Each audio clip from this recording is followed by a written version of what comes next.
Il faudra choisir. Il n'y aura pas assez de place pour tout le monde. Et puis, si on en est là, c'est de votre faute. Pas assez discipliné. Pas assez responsable. Avez-vous pensé à vos parents ? Et vous, les jeunes ? Avez-vous pensé à vos grands-parents ?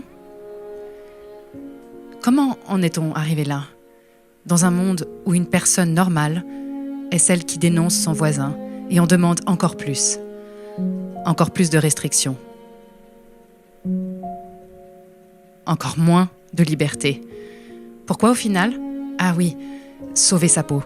Et celle de son voisin qu'on adore mais qu'on dénonce au moindre faux pas civique. Vous vous demandez sûrement comment ça se fait que ceux qui étaient vos amis il y a peu, ces personnes avec qui vous partagiez les mêmes valeurs, puissent maintenant avoir perdu tout contrôle de leurs raisons. Vous leur expliquez les chiffres, leur apportez des études, des faits. Mais les yeux restent vides, rien ne se passe. Et vous vous dites, c'est pas possible, ils dorment. En réalité, vous n'avez pas si tort que ça. En réalité, le monde est sous hypnose. Avez-vous déjà entendu parler de l'ingénierie sociale ?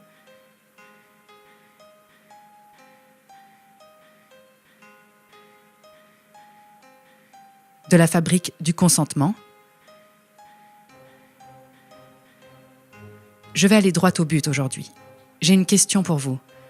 Pensez-vous que ceux qui vous dirigent souhaitent votre bien ? Pensez-vous qu'il serait possible qu'ils vous connaissent mieux que vous ? Avez-vous entendu parler d'Édouard Bernays, neveu du célèbre psychanalyste Sigmund Freud ?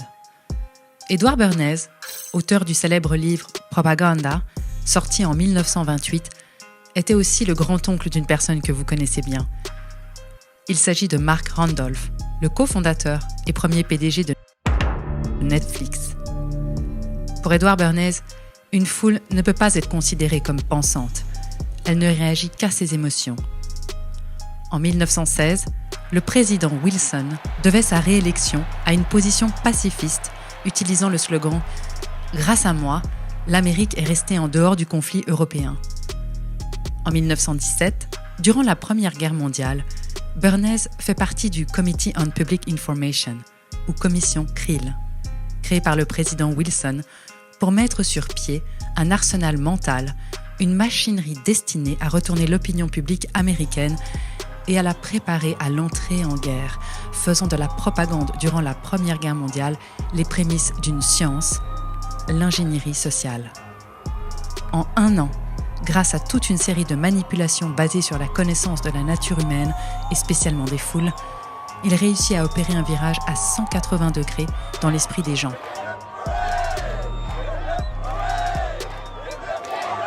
Le peuple demande maintenant la guerre.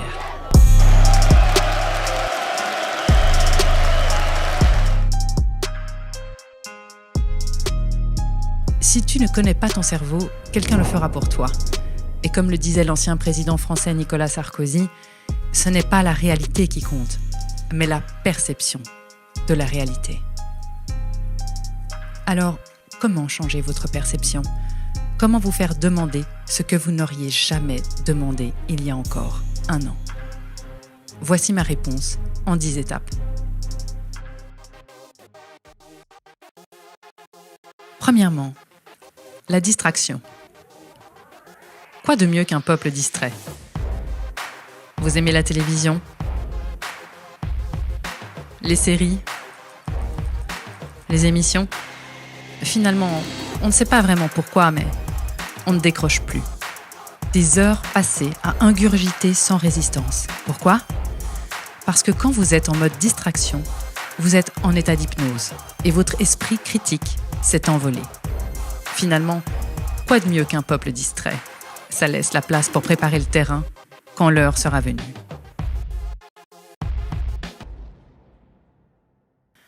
Deuxièmement, créer un problème pour mieux le résoudre. Connaissez-vous Naomi Klein ? Elle a écrit La stratégie du choc. Vous voulez un exemple ? Rien de plus simple. On laisse monter l'insécurité pour mieux régler le problème. On laisse les choses s'envenimer et si possible, on met un peu d'huile sur le feu. Quoi de mieux qu'un bon gros problème pour arriver ensuite comme un sauveur? Bon, c'est évidemment possible avec une crise économique. Vous saccagez l'économie de votre pays,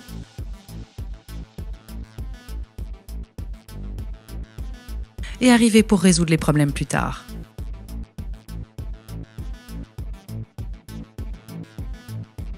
Pourquoi pas finalement un revenu universel à 800 € par exemple? On crée la pénurie de travail pour vendre le revenu universel dans l'esprit des gens. Pas mal, non? Ce que vous devez savoir sur l'être humain, c'est qu'il a 4 grands fantasmes fondamentaux archétypaux. Premièrement, l'intérêt matériel immédiat. Deuxièmement, la peur. Il a fortement besoin de sécurité et de normes. Troisièmement, l'érotisation. Quatrièmement, l'agressivité.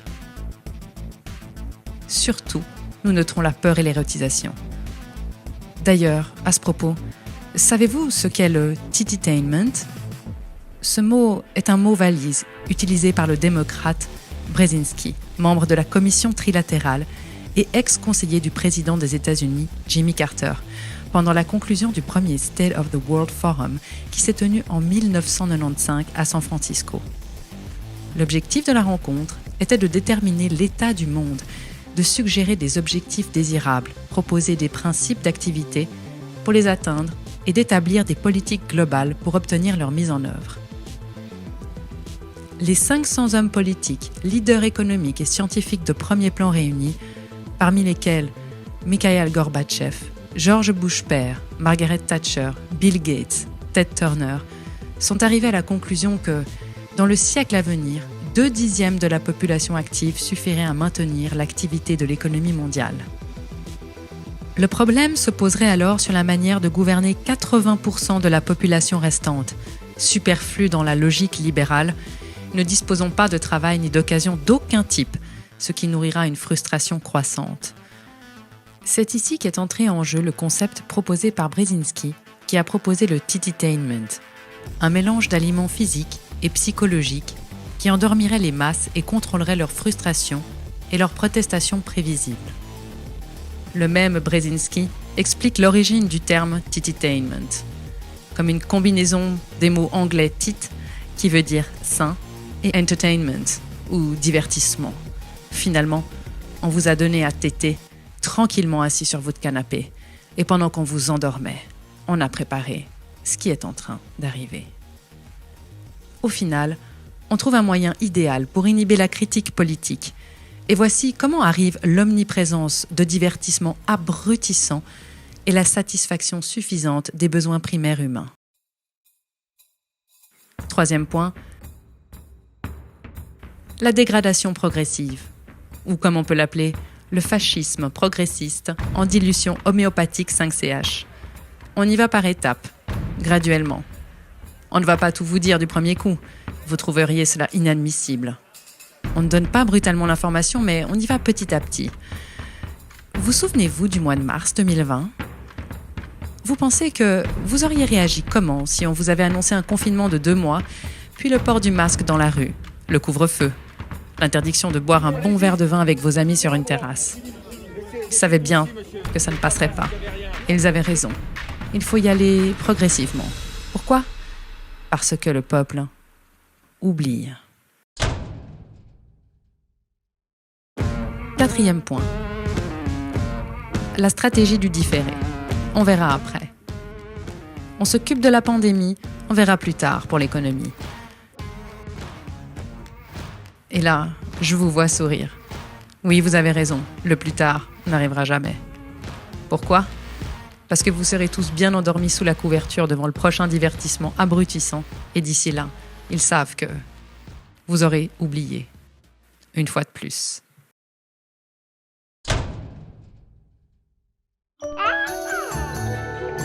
Cinquième point. S'adresser au public comme un enfant en bas âge. Finalement, la rengaine est identique. Le coronavirus est un virus qui s'attrape très facilement.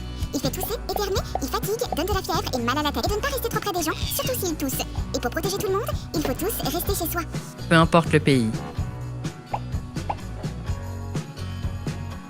Finalement, c'est de la faute des Français parce qu'ils ne mettent pas leur masque. C'est de la faute des Québécois. Non mais honnêtement, vous devriez avoir honte de ce que vous... Ils ne sont pas dociles et plutôt inciviques, non? Ou alors, c'est de la faute des Belges. Ils sont si égoïstes. En fait, vous avez mal agi. Alors maintenant, vous êtes punis. En fait, le monde entier est responsable, sauf, bien sûr, nos politiciens.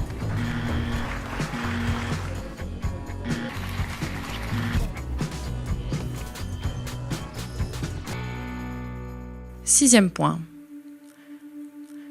S'adresser à l'émotionnel plutôt qu'à la réflexion. En France, 27 millions de personnes qui fréquentent les salles de sport et environ 200 sont des cas, mais on ferme ces salles de sport. Je vous soumets quand même ces chiffres. 27 millions de passages dans les salles de sport pour 207 cas avérés. Ça vous semble aberrant, non? Pourtant, ça a passé crème, comme diraient certains. Ça a passé tellement bien que certains en demandent même plus. Et maintenant, on parle de manipulation. Vous comprenez de mieux en mieux pourquoi on en est arrivé là. La fabrique du consentement, un concept génial. Il suffit juste d'abattre ses cartes au bon moment et d'être patient.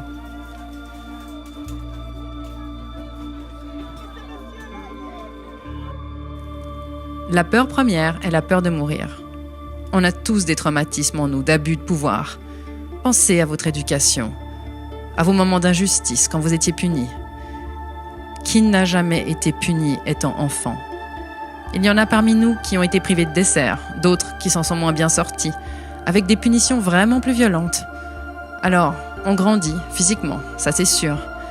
Mais qu'en est-il de l'intérieur? Alors, quand on appuie sur les vieux traumatismes, on ajoute le sentiment de désobéissance et de punition. On devient docile. Tu ne t'es pas lavé les mains, tu n'auras pas de dessert. Tu as mal fait tes devoirs, tu es puni. Maintenant, on a grandi. Alors on nous dit qu'on met mal notre masque, qu'on est un égoïste et qu'on va se faire punir par une amende, sans compter les regards foudroyants des autres qui ont la même blessure que nous.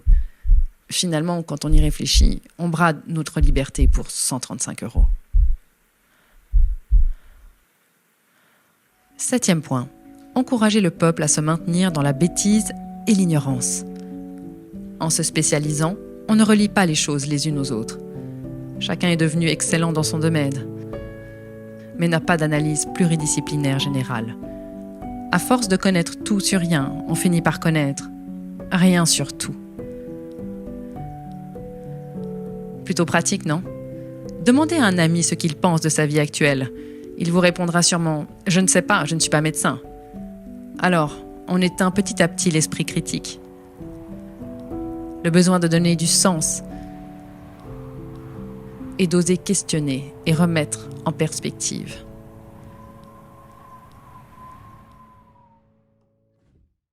Huitième point.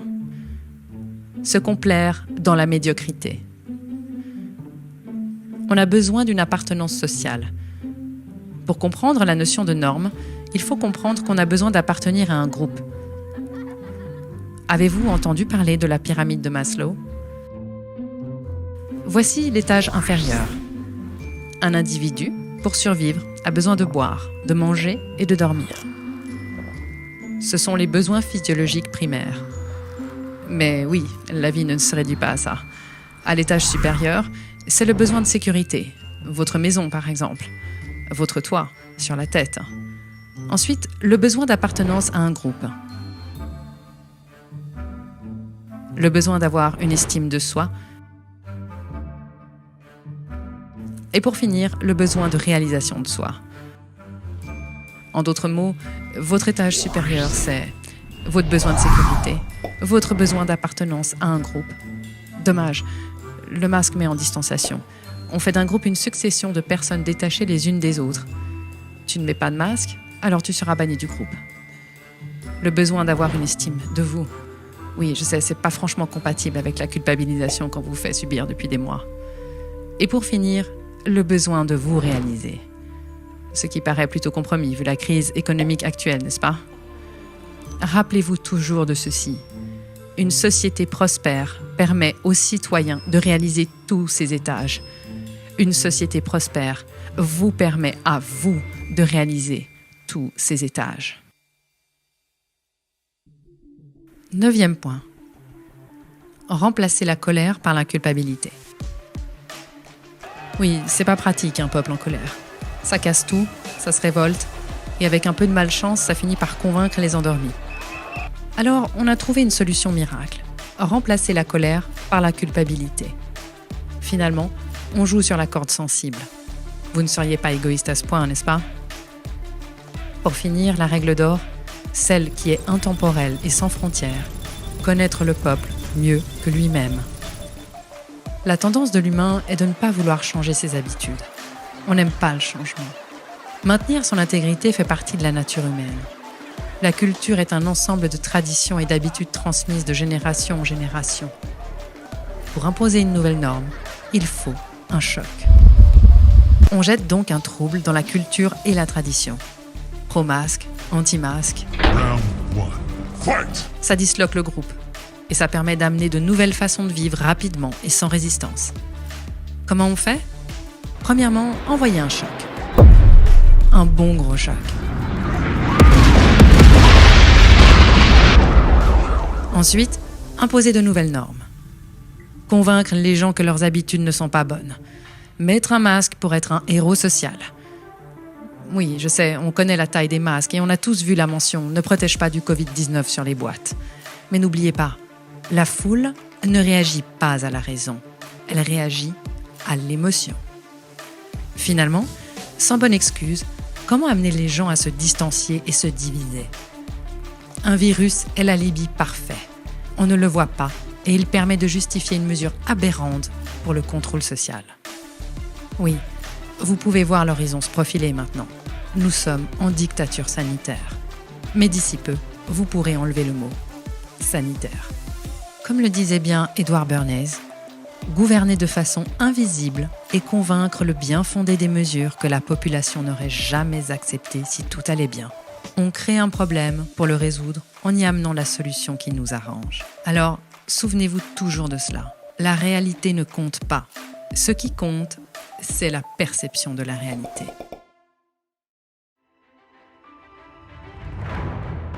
On fait des débats d'opinion, mais au final, qu'est-ce qui repose réellement sur des faits? On croit, mais qui vérifie?